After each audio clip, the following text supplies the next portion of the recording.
Les Pasta Running Party sont des soirées organisées par la Runosphère qui ont lieu tous les derniers jeudis du mois. Lors de ces événements, ce sont tous les coureurs à pied passionnés qui se retrouvent pour échanger dans un cadre convivial, mais aussi rencontrer des marques, des acteurs de la course à pied. Alors ce soir, à cette Pasta Running Party, on a la chance de recevoir Kalenji et Stéphane Diagana était parmi nous pour nous présenter la dernière gamme Keep Run mise en place par la marque. Et on avait aussi notre blogueuse préférée, Emma, qui revenait de Kalenji Experience pour nous parler en fait de son test produit qui a duré une semaine en Afrique du Sud. Et donc ce soir, on va essayer de comprendre un petit peu mieux la philosophie de Kalenji, les produits, de connaître un petit peu mieux les athlètes. Et sous forme de questions-réponses, un petit peu comme d'habitude, ça va durer quelques instants.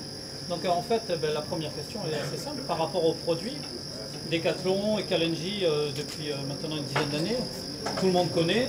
Autrefois on achetait ça, il faut être honnête, parce que c'était pas très cher. Et puis maintenant, depuis quelques années, ça tient de plus en plus la route. Le textile, il n'y a vraiment plus rien à dire. Les chaussures, il y avait un petit peu de retard. Et puis maintenant, les chaussures Kalenji, ils sont portées par les meilleurs athlètes français. Et donc on voulait savoir quelle était la démarche de Kalenji. Est-ce que c'est aller concurrencer directement les plus grandes marques et quel est le cahier de charge, le développement de ces chaussures-là? Alors concernant cette gamme-là, la gamme Keep Run, donc destinée plutôt aux coureurs performance, coureurs et coureuses performance, on a vu effectivement l'évolution sur ces 3 dernières années avec un virage pris par la marque, avec une volonté d'avancer sur des aspects techniques qui nous manquaient encore sur la chaussure, qu'on est en train de développer, pour avoir des produits compétitifs sur le marché pour les coureurs et les coureuses en attente de chaussures destinées à la pratique du 10 km au marathon. Tout en conservant un critère que tu as évoqué, l'accessibilité prix. On a la volonté d'être accessible. Est-ce que vous dites par exemple il faut qu'on soit 30% moins cher?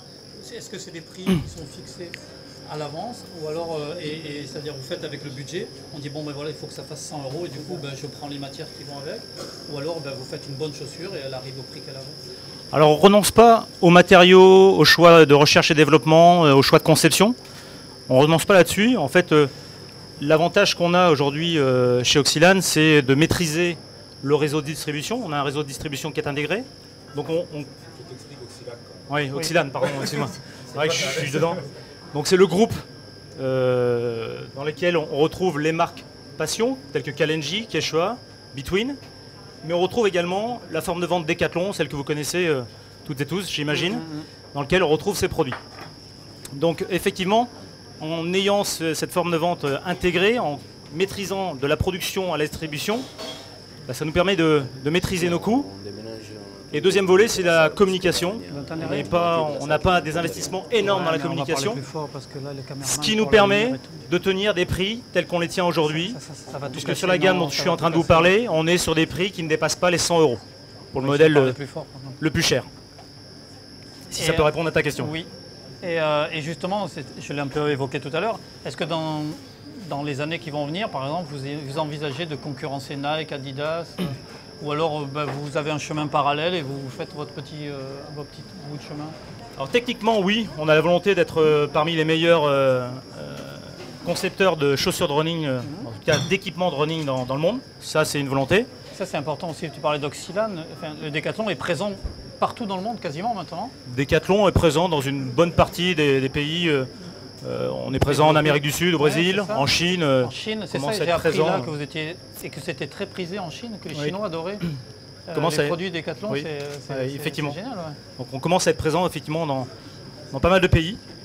Et pour répondre effectivement à ta question, on a la volonté de figurer parmi les grands du marché du running demain. Ouais. Et sans renoncer à ce que je viens de dire, l'accessibilité. Donc là, sur le prix, par contre, on restera toujours dans une logique d'accessibilité. Ça, c'est très important à nos yeux. Alors, ma nouvelle question, elle touche Stéphane. Donc, quel est le rôle de Stéphane? C'est-à-dire, à quel moment il intervient? Est-ce qu'il est là dès le départ? C'est-à-dire qu'il vous aide à élaborer la chaussure, ou alors il arrive sur le prototype et il donne son avis sur une chaussure qui est existante? Est-ce que tu es là dès le départ? Comment ça se passe un petit peu? Déjà en fait moi je suis arrivé donc, pour collaborer sur sur la gamme Keeprun, donc sur 3 modèles de chaussures, la SD, la MD, la LD. J'ai un peu travaillé aussi sur la Keeprun Comp, avec laquelle a couru Benjamin Malati, mais essentiellement SD, MD, LD. Et je suis arrivé donc en 2011, en avril 2011, donc ça fait 2 ans maintenant que je travaille avec Kalenji. Donc l'idée, moi j'ai eu des partenariats en tant qu'athlète, chez ASICS d'abord, puis chez Nike ensuite. Et j'ai eu l'occasion d'échanger avec des concepteurs de produits, américains, japonais, mais jamais de faire du développement de produits. Et moi c'est quelque chose que je voulais faire depuis longtemps, parce que ces échanges que j'avais eus avec les gens qui faisaient la conception des pointes que j'utilisais, ou des chaussures avec qui je pouvais discuter, m'ont plu, et je me suis dit tiens, j'aimerais bien du début justement, et pas d'être sur des retours une fois que tout est initié. Tu as peut-être attendu d'avoir plus de temps, d'être retraité. Alors déjà d'avoir plus de temps, et puis tout simplement que ce soit réalisable. Et concrètement, la seule possibilité de le faire ici en France, c'était avec Kalenji. Donc pour reprendre l'histoire du début, moi j'ai arrêté ma carrière en 2004. Kalenji est né 2004 aussi, je crois. Voilà, c'est créé à ce moment-là. Et j'avais déjà rencontré la marque à ce moment-là, parce que j'étais en fin de contrat moi, avec mon équipementier d'alors. Mais c'était trop tôt. Il n'y avait pas de volonté de développer des chaussures de compétition, mais plutôt des chaussures pour des gens qui voulaient pratiquer le footing, le running, le loisir, promener son chien en bois de Boulogne, ce qui est bien, ce qui a marché aussi, et il y a des attentes. Mais il n'y avait pas de sens de collaboration pour à ce moment-là. Donc on s'est revus plus tard. Et en 2011, c'était le bon moment parce que Kalenji avait envie de développer des produits pour des gens qui ont des exigences techniques plus fortes en matière de running, parce qu'ils veulent courir un 10 km, un semi-marathon, un marathon, avec des objectifs de performance derrière. Donc on s'est retrouvés à ce moment-là, et donc pour répondre à la question, bien sûr, pour moi, ça ne pouvait se faire que si j'étais impliqué. Alors j'ai choisi d'être impliqué que sur quelques modèles parce que j'avais un temps pour ça, et que ça correspondait au segment sur lequel je voulais travailler. Je ne suis pas impliqué sur le textile, je ne suis pas impliqué sur la gamme loisirs dont je vous parlais, mais je suis impliqué sur cette gamme performance, mais par contre dès le début de la conception. Et d'ailleurs, on va commencer à travailler très bientôt, puisque le process de développement d'une paire de chaussures, c'est à peu près 18 mois. On va commencer à travailler sur ce qui sera dans les magasins à partir de début 2015. Là, on va et là, depuis tout à l'heure, on entend parler de Keeprun, Kalenji. En fait, tout ça, c'est des mots que, pour certains que vous avez inventés. Est-ce que tu peux nous dire ce que veut dire Keeprun, en fait? L'histoire de ce mot-là, enfin, moi, je la connais parce que je l'ai lu, mais c'est assez marrant de raconter comment est né ce mot et ce concept, en fait. Le nom Keeprun est lié à 2 éléments. Le premier, en 2004, l'ensemble des coureurs de l'équipe Kalenji, à l'époque, sont partis faire le marathon de New York et ont entendu tout au long de la course, pour ceux qui l'ont fait, keep on running, tout au long du marathon. Ça a marqué les esprits chez Kalenji, et c'est 3 mots qui sont restés comme ça pendant un petit moment, et qui sont ressortis lors d'un workshop où on recherchait des noms de produits, des noms de typologie de produits, et le keep on running est resté. La contraction est devenue Keeprun, mais le K2EP n'allait pas trop dans la dénomination. Et c'est là que reviennent aussi nos origines, les origines de la marque, qui sont des origines kenyanes. Kalenji est lié à une tribu du Kenya. Et le Keep, K2EP, s'est transformé en KIP, en référence à tous les coureurs kenyans qui ont des noms comme Keep Lagat, Keep Rotich. Donc voilà, et en plus de ça, le Keep veut dire fils d'eux. Donc on trouvait qu'effectivement il y avait une connotation assez intéressante à ce nom. Donc le Keeprun est né de ces deux éléments. D'accord. Donc voilà l'histoire sur la nature de ces produits. Et en fait, tu as répondu sans faire exprès à la question que j'allais poser ensuite. C'était le temps de développement d'une chaussure et comment ça démarrait. Est-ce que ça répond à un cahier des charges? On dit voilà, il faut faire une chaussure comme ça, ou alors vous laissez libre cours aux créatifs? Est-ce qu'ils essayent de coller à l'air du temps par rapport à des coloris, par rapport à ce que font la concurrence? Non, il y a déjà une stratégie qui se mettait en place quand je suis arrivé et qui me convenait bien. C'était déjà de concevoir la chaussure autour d'un usage. C'est-à-dire, qu'est-ce que vous voulez faire? Vous voulez faire du 10 km, on ne va pas vous faire la même chaussure que si vous voulez faire du marathon ou du semi-marathon. Ça, c'est très bien sûr. Alors, ce qui était intéressant, c'est que ça permettait aussi pour des gens, parce que l'idée c'est d'accompagner, et ça c'est la philosophie chez Oxylane, l'idée c'est d'accompagner les gens dans leur pratique. Donc leur permettre de mieux identifier le produit qui leur convient, Il faut avouer que quand on va dans un rayon et dans un linéaire running parfois, et que vous vous dites tiens je dois faire un 10 km, qu'est-ce que je dois acheter comme chaussures, c'est pas facile de s'y retrouver. Et en même temps ça permettait de réfléchir au produit en fonction de l'usage qui n'est pas le même et des besoins et des contraintes qui ne sont pas les mêmes. Donc avec des orientations et des priorités qui sont données aux 10 km dynamisme et qui sont à l'autre bout, qui sont données plutôt à la stabilité pour le marathon. C'est vrai que du coup... Alors après, comme on le disait, s'il fallait prendre tous les paramètres en ligne de compte, s'il fallait prendre le poids, le fait que vous soyez universel ou pronateur, que vous courez, la distance que vous courez, la vitesse à laquelle vous courez qui va influer aussi sur le type de chaussures, la largeur de votre pied, vous imaginez les linéaires qu'il faudrait, donc on est obligé de faire des compromis et il est évident que pour quelqu'un qui est très rapide sur 10 bornes, qui est léger, qui pèse 65 kg et qui court en 35, plutôt que de prendre la SD, aller prendre la Keep Run Comp. Mais à l'inverse, quelqu'un qui vient sur un 10 bornes, qui c'est mon premier 10 km, qui envisage de le courir en 1 heure, qui pèse 90 kg, va plutôt l'orienter sur la MD, qui va lui donner un peu plus de confort et qui lui donnera suffisamment de dynamisme pour son niveau de pratique. Donc ça, c'est un travail aussi, et c'est ce qui est bien, c'est que moi j'ai eu l'occasion de participer aux formations moniteurs.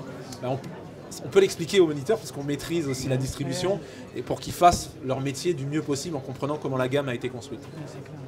Et donc là, on parlait de 3 gammes, SD, MD et LD. Est-ce qu'on peut imaginer, dans un avenir assez proche, un agrandissement de cette gamme? Ou alors on va essayer de rester dans ces 3 segments qui sont courte distance, moyenne distance et longue distance, parce que justement, ça couvre l'ensemble des besoins. On ne parle pas du trail, hein. Voilà, parce qu'après, il y a le trail, mais... Pour ce qui concerne la route, on s'est concentré effectivement dans un premier temps sur les modèles SD, MD et LD.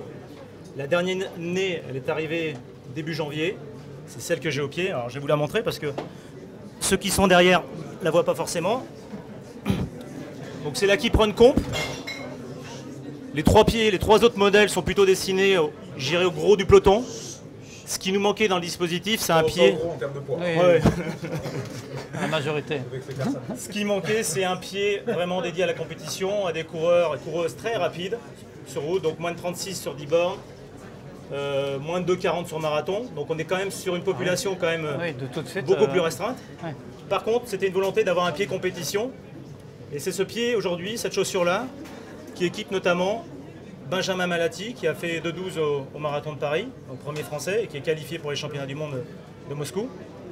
Et Julien Bartoli, un autre coureur de l'équipe KNJ. La question que je te posais en off, mais on va la poser là, c'était est-ce qu'il avait le même modèle, celui de Monsieur Tout-le-Monde, ou alors vous avez fait un proto spécial pour lui? Alors, pour répondre à la question sur est-ce que Benjamin avait le même modèle, on a fait quelques ajustements pour Benjamin par rapport aux produits que vous trouvez dans le commerce. Donc c'est la même semelle, rigoureusement la même semelle.